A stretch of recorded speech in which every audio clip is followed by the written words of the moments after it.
हम सबका मकसद एक ही है, चीन टपाक डमडम बैगन।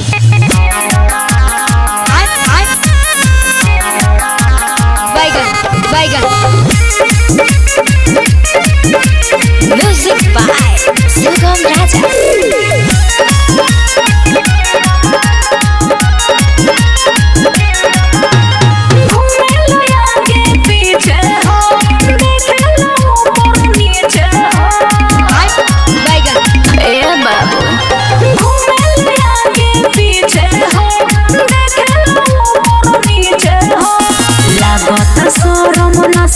धरम करल खाली खम खम लागत सरम नस देव धरम करल खाली खम खम। सुन ना रे नथिया के बेटा कथी चाहत रे, काय पीछा कोइले बड़े हमर। हम सबका मकसद एक ही है, चीन टपाक डमडम। चल हेने झाड़ी में फुला दी दम, चल हेने झाड़ी में फुला दी दम। अच्छा मन खाली चीन डमाडम।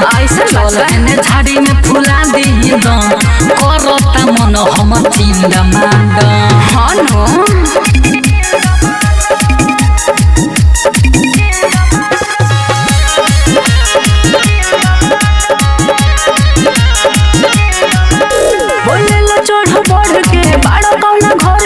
हमके बताओ तनी छावड़ा रे।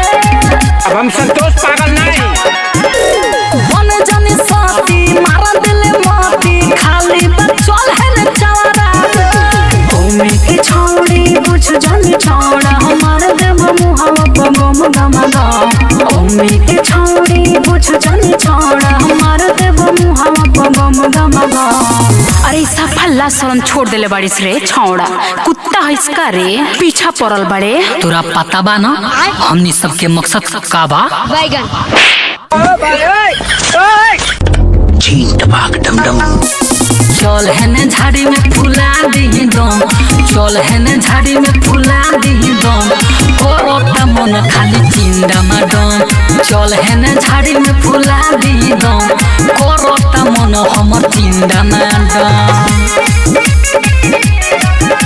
म्यूजिक बाय सुगम राजा।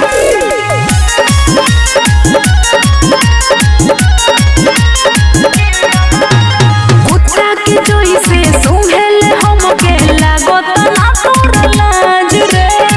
साफा कुकुरे है इसका, तोरा पर हमला हो जाए छौड़ी जैसे करेला बांझ रे। ससी शराबी जितू जितेंद्र मान गइनी तनी थम थम थम। ससी शराबी जितू जितेंद्र मान गइनी तनी थम थम थम। अब तोरे लेखा हमरो मकसद हो गइल बा, चीन टपाक डमडम। चल हेने झाड़ी में फुला दी दम, चल हेने झाड़ी में फुला दी दम।